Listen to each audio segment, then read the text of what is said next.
Hello friends, स्वागत है आपका आपके अपने यूट्यूब चैनल परीक्षा गुरु पर। मैं विवेक आप लोगों के लिए लेके आया हूँ एक शानदार वीडियो। जैसा कि आप जानते हैं कि RWA का जो एप्लीकेशन है उस पर प्रत्येक सप्ताह में लगभग हर एक एग्ज़ाम का जो है वो मॉक टेस्ट बिल्कुल फ्री आपको प्रोवाइड कराया जाता है। तो उसी में से एक आपका जूनियर असिस्टेंट के मॉक टेस्ट भी उसमें कंटिन्यू आ रहे हैं। तो मैं आपके साथ आज अपना स्कोर शेयर करने के लिए ये वीडियो लेके आया हूँ। जैसा कि आप जानते हैं 5512 पदों पे एक वैकेंसी आई हुई है 2023 से ही। 23 में ही आई थी शायद ये वैकेंसी, या 24 में आई होगी, कोई बात नहीं। लेकिन इसका जो एग्ज़ाम है वो अभी तक कंडक्ट नहीं हुआ है। इसके पहले वीपीओ की जो परीक्षा थी, मतलब वीपीओ के जो फॉर्म थे वो भी आए हुए हैं, उसका भी एग्ज़ाम नहीं हुआ है। उसके बाद ही कहीं जूनियर असिस्टेंट का नंबर आएगा। लेकिन बहुत सारे बच्चे हैं जो इस एग्ज़ाम की तैयारी कर रहे हैं और केवल इसी एग्ज़ाम पे उनका जो फोकस है। तो देखिए, आज हम इस वीडियो में अपना जो 28 जुलाई का यानी कि कल संडे वाला जो मॉक टेस्ट था RW एप्लीकेशन पे जो आया था वो मैंने भी अटेम्प्ट किया है, और उसमें मैं अपना जो मेरा जो स्कोर बना है, कितने किस सेक्शन में कितना स्कोर बना है, वही मैं आप लोगों के साथ डिस्कस करने वाला हूँ। आप भी एग्ज़ाम दे रहे होंगे, आपने भी वो मॉक टेस्ट दिया होगा, तो आप भी अपने जो स्कोर है वो कमेंट बॉक्स में शेयर कर सकते हैं, और देखेंगे भी कितने कितने स्कोर आप लोगों के भी बन रहे हैं। और बच्चे कितना, देखिए तैयारी बच्चे कर रहे हैं, लेकिन जो मॉक टेस्ट है वो अच्छे से अगर कोई अटेम्प्ट करता है तो ही स्कोर अच्छा बन पाता है। वरना जो लाइटली ले लेते हैं मॉक टेस्ट को, उनका एग्ज़ाम में भी ऐसे ही होता है कि वो लाइटली एग्ज़ाम को भी ले लेते हैं और फिर उनका मॉक टेस्ट के साथ साथ एग्ज़ाम भी बिगड़ जाता है। तो आप जो भी चीज़ प्रिपरेशन कर रहे हैं सिंसियरिटी के साथ कीजिए। तो देखिए, अगर हम बात करें सबसे पहले सेक्शन वाइज की, तो आपको पता है सबसे पहला जो सेक्शन आपके मॉक टेस्ट में आता है वो आता है आपका हिंदी सेक्शन का। तो अगर मैं अपने स्कोर की बात करूं तो मेरा जो हिंदी सेक्शन है उसमें मेरा जो स्कोर रहा है वो आपका पूरा स्कोर 30/30 रहा है, क्योंकि आप जानते हैं 30 क्वेश्चंस होते हैं और एक क्वेश्चन एक नंबर का होता है, तो यानी कि 30 मार्क्स होते हैं। ठीक है, मैंने इसमें करेक्ट क्वेश्चन 30 किए हैं। अब टोटल 30 क्वेश्चन है, तो इनकरेक्ट और अनअटेम्प्टेड का तो कोई मतलब ही नहीं बनता। और जो मुझे इस हिंदी के सेक्शन में जो मुझे टाइम लगा है वो कितना लगा है, केवल 5 मिनट 36 सेकंड का। देखिए आप अगर इन सब, हालांकि देखिए इस एग्ज़ाम में आपको समय की कोई समस्या नहीं रहेगी, क्योंकि आपको पता है 2 घंटे का आपका एग्ज़ाम है और आपके सामने 100 क्वेश्चंस का जो क्वेश्चन पेपर रहेगा, जिसमें कि अगर हम थोड़ा कैलकुलेशन की बात करें तो वो केवल 15 क्वेश्चन आपके सामने रीजनिंग के ही आएंगे। तो यहाँ पे मेरा जो हिंदी का स्कोर रहा है वो 30/30 रहा है। ठीक है, हालांकि ये ऐसा नहीं है कि हर सेट में 30/30 होता है, एक आधी गलती हो जाती है, लेकिन अप्रोक्स मेरा जो स्कोर रहता है वो 27-28 क्वेश्चन जो हैं वो लगभग सही हो ही जाते हैं। लेकिन इस बार थोड़ा सा पेपर मुझे लगा, जैसे अगर हम पेपर के लेवल की बात करें तो पेपर का लेवल थोड़ा सा, या इस सेक्शन की बात करें तो ईजी था। ठीक है, पूरे पेपर की भी बात करेंगे हम लास्ट में जाके। तो हिंदी सेक्शन में जो मेरे हैं 30 क्वेश्चन सही थे और 30 मार्क्स मेरे आए हैं। उसके बाद अगर हम नेक्स्ट सेक्शन की बात करें तो नेक्स्ट सेक्शन आपको पता है, नेक्स्ट सेक्शन होता है आपका रीजनिंग का। तो जनरल इंटेलिजेंस एंड रीजनिंग की अगर हम बात करेंगे तो जनरल इंटेलिजेंस में आपको पता है क्वेश्चन होते हैं आपके 15, जिसमें से मैंने जो अटैम्प्ट किए थे वो 15/15 किए थे, लेकिन एक क्वेश्चन बहुत सिली मिस्टेक की वजह से मेरा गलत हो गया। तो यहाँ पे मेरे करेक्ट क्वेश्चन जो हैं वो 14 हैं और इनकरेक्ट क्वेश्चन जो हैं वो एक है। आपको पता है 0.25 यानी कि 1/4 की नेगेटिव मार्किंग भी है। तो यहाँ जो मेरा स्कोर बन रहा है वो बन रहा है 13.75। तो कहीं ना कहीं मुझे इस क्वेश्चन का दुख है, क्योंकि क्वेश्चन गलत नहीं होना चाहिए था। देखिए, आप अगर इस एग्ज़ाम में सिलेक्शन लेना चाहते हैं तो आपको कोशिश करनी है कि एक तो हिंदी और एक रीजनिंग, ये दोनों सेक्शन आपके स्कोर आपका कम ना बने इनमें। हिंदी रीजनिंग में अगर आप अच्छा स्कोर कर जाएंगे, जैसे अगर हम 45 में से अप्रोक्स 42-43 के आसपास अपना स्कोर कर लेते हैं अगर हम इन दोनों सेक्शनों को मिला के, तो ये बहुत अच्छा और सम्मानजनक स्कोर रहेगा। आगे आपको ज़्यादा एफर्ट लगाने की ज़रूरत नहीं रहेगी। जनरल इंटेलिजेंस में आपका स्कोर कितना बन रहा है हमारा 13.75, यानी कि 14 क्वेश्चन सही थे और एक क्वेश्चन मेरा इसमें गलत हो गया था। उसके बाद देखिए बात करते हैं जनरल अवेयरनेस। ये मेरा हमेशा से वीक पॉइंट रहा है और इसमें भी मैंने कोशिश कर रहा हूँ, मैं लगातार इस पर मेहनत कर रहा हूँ। लेकिन जनरल अवेयरनेस की बात करें तो जनरल अवेयरनेस में मैंने टोटल 19 क्वेश्चन अटैम्प्ट किए थे, एक मैंने इसमें स्किप किया था, जिसमें कि मेरे क्वेश्चन करेक्ट कितने हुए हैं, 13 क्वेश्चन करेक्ट हुए हैं और इनकरेक्ट क्वेश्चन जो है मेरे वो 6 हैं। और जो स्कोर रहा है वो 11.5 यानी कि 11.5 रहा है। 11.5 नंबर मुझे इसमें प्राप्त हुए हैं। कोई बात नहीं, थोड़ा सा कोशिश करेंगे, जब तक एग्ज़ाम आएगा इसे और सुधारने की कोशिश करेंगे। लेकिन जो मेरा टारगेट है वो हिंदी में, जीके में मेरा जो टारगेट है वो कम से कम 15 क्वेश्चन, मतलब 15 तो स्कोर होना चाहिए, क्वेश्चन नहीं, 15 तो स्कोर जो है वो 15 होना चाहिए हमारा। मतलब एक दो क्वेश्चन गलत हो जाए, 16-17 क्वेश्चन अटैम्प्ट हो हमारे, तो लगभग चल जाएगा काम।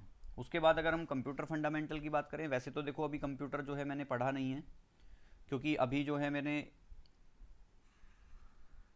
कंप्यूटर में अभी शायद मैंने एक भी चैप्टर ठीक से नहीं पढ़ा है। दिल्ली पुलिस के टाइम पे मैंने थोड़ी सी तैयारी करी थी कंप्यूटर को लेके, क्योंकि दिल्ली पुलिस का एग्ज़ाम मेरा नहीं है एक्चुअल में, मैं टीचर हूँ तो बच्चों को पढ़ाना पड़ता है, तो उसी के लिए मैंने थोड़ा सी तैयारी की थी जो लास्ट एग्ज़ाम दिल्ली पुलिस का हुआ था।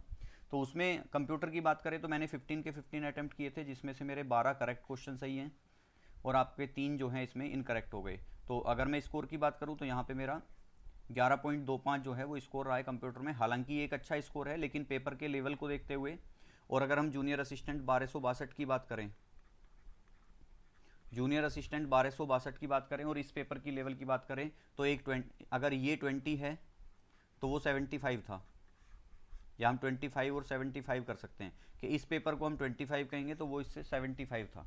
तो इन दोनों का तो कंपैरिजन दूर दूर तक नहीं हो सकता।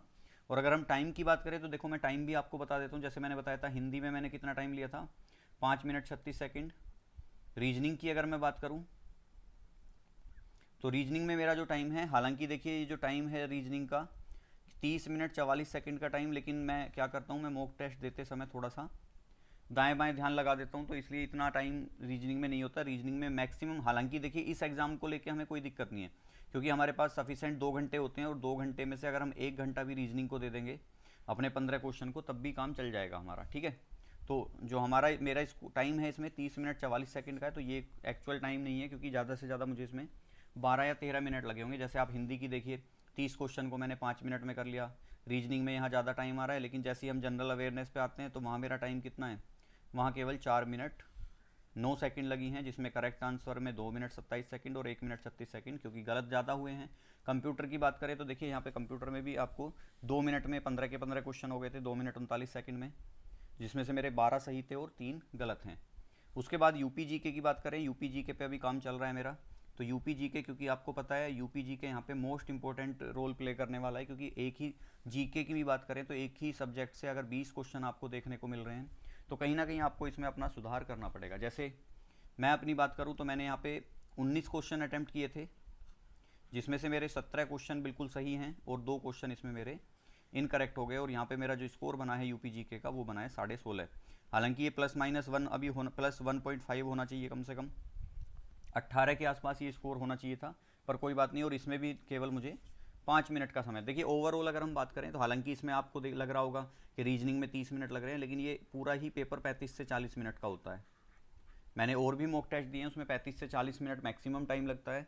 तो इसलिए अब हम बात करते हैं अपना ओवरऑल स्कोर का। देखिए अभी तक हमने सेक्शनल स्कोर के बारे में डिस्कस किया है, तो हिंदी से लेके हमने general intelligence, general awareness, computer fundamental, UP GK, और अब हम आते हैं अपने फाइनल स्कोर पे। फाइनल स्कोर हालांकि मुझे थोड़ा सा संतुष्टि कम हो रही है इस स्कोर से, क्योंकि अगर हम अपने फाइनल स्कोर की बात करें तो ये कितना बना है आप देख रहे होंगे, 83 आउट ऑफ 100 है। हालांकि कट ऑफ जो है वो क्लियर हो चुका है, लेकिन कट ऑफ तो क्लियर हो ही जाना था, क्योंकि अप्रोक्स 75 के अप्रोक्स इसकी कट ऑफ इन्होंने डिसाइड की होगी।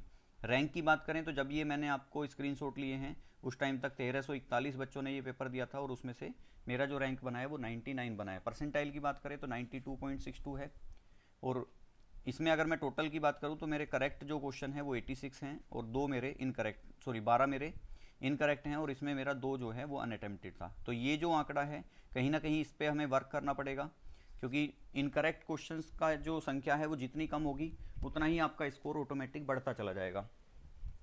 तो देखिए अब मैं आप लोगों से भी यही कहना चाहूँगा कि अगर आप भी इस मॉक टेस्ट को लगा रहे हैं तो आप अपना स्कोर शेयर करेंगे कमेंट बॉक्स में, और बताएंगे कि किस तरीके से आप तैयारी कर रहे हैं, कितना कितना आपका स्कोर आ रहा है, और आप लोग ने जूनियर असिस्टेंट के साथ साथ और कौन कौन से फॉर्म या कौन सा एग्ज़ाम आपने देना है। चैनल पे पहली बार आए हैं तो चैनल को सब्सक्राइब कर लेंगे, साथ में बेल आइकन भी दबा लेंगे, ताकि हम नेक्स्ट वीक का जो हमारा मॉक टेस्ट होगा उसका भी हम ऐसे ही एनालिसिस अपने चैनल पे करने वाले हैं। ऐसे ही हम लगातार अपना चैनल पे जो है जूनियर असिस्टेंट को लेके अपडेट देते रहेंगे।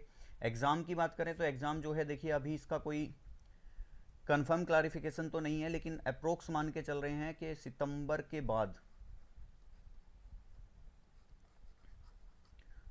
के बाद ही इसका एग्ज़ाम होने वाला है। अब चाहे सितंबर में हो जाए, अक्टूबर में, हालांकि सितंबर के बाद का मतलब तो अक्टूबर और नवंबर ही आता है। तो अभी देखिए एग्ज़ाम के बारे में कुछ कहा नहीं जा सकता, लेकिन मैं फिर भी आपसे यही कहूँगा कि आप कर्म कीजिए। भले ही योगी बाबा फल दें या ना दें, लेकिन आपका काम है कर्म करने का। आप अपनी तैयारी, अपनी प्रिपरेशन को अच्छी करिए। हमारा टारगेट होना चाहिए कम से कम हमारा इस एग्ज़ाम में जो एग्ज़ाम देने जाएं वहाँ 80+ स्कोर रहे। क्योंकि देखिए थोड़ा सा जीके और आपकी यूपी जीके ही थोड़ा सा टफ सेक्शन होता है, अदरवाइज हम हिंदी की बात करें, रीजनिंग की बात करें और इसके अलावा कंप्यूटर की बात करें, तो ये जो 60 नंबर के वो नंबर हैं हमारे, यहाँ कहीं ना कहीं हम पूरा स्कोर कर सकते हैं क्योंकि लिमिटेड सिलेबस है इनका। 60 में से 60 भी नहीं आएंगे तो 55 तक का स्कोर तो हम इसमें कर ही सकते हैं अगर हम थोड़ी सी मेहनत कर लेते हैं इन तीनों सब्जेक्ट पे। फिर आती है हमारी यूपी जीके, क्योंकि हमें सबसे ज़्यादा जो काम करना है इन 4 सब्जेक्ट पे करना है। और फिर आएगी फाइनली जीके, क्योंकि ये 20 नंबर के लिए हमें बहुत एफर्ट लगाना पड़ेगा, बहुत ज़्यादा डाटा पढ़ना पड़ेगा। लेकिन ये 4 सब्जेक्ट ऐसे हैं कि हिंदी, रीजनिंग, कंप्यूटर और यूपी जीके, इन चारों से ही हम अपना एग्ज़ाम क्वालिफाई कर सकते हैं। 80 में से अगर हमारे 65+ नंबर आ जाते हैं तो कहीं ना कहीं हम सिलेक्शन के पास हो जाएंगे, और 5-7 नंबर तो हम जब तैयारी कर रहे हैं तो जीके में भी निकाल ले लेंगे। और अगर 70 नंबर किसी के आ जाते हैं तो वो मेरे ख्याल से तो इस एग्ज़ाम के लिए सेफ़ होना चाहिए कि उसकी टाइपिंग भी हो जाएगी और फाइनल एग्ज़ाम में भी उसका सिलेक्शन हो जाएगा। हालांकि फिर मैं एक बात कहूँगा कि वो चीज़ें डिपेंड करेंगी एग्ज़ाम पर कि एग्ज़ाम का लेवल कैसा आ रहा है। 1262 जैसा आ जाएगा तो हो सकता है 50 पे ही मेरिट लग जाए और 60 पे फाइनल सिलेक्शन हो जाए, या 45 पे ही मेरिट लग जाए। तो अगर 1262 जैसा एग्ज़ाम आता है तो 45-50 पे ही मेरिट लग जाएगी आपकी। लेकिन इसके बारे में अभी कहना अतिशयोक्ति होगा, तो इसलिए हम जब एग्ज़ाम हो जाएगा, जब हम एग्ज़ाम पेपर हमारे सामने होगा, उसके बाद ही हम इस चीज़ को डिस्कस करें तो ज़्यादा बेटर होगा। तो मिलते हैं नेक्स्ट एनालिसिस में, तब तक के लिए चैनल को सब्सक्राइब कीजिए और वीडियो को लाइक कीजिए। Thank you.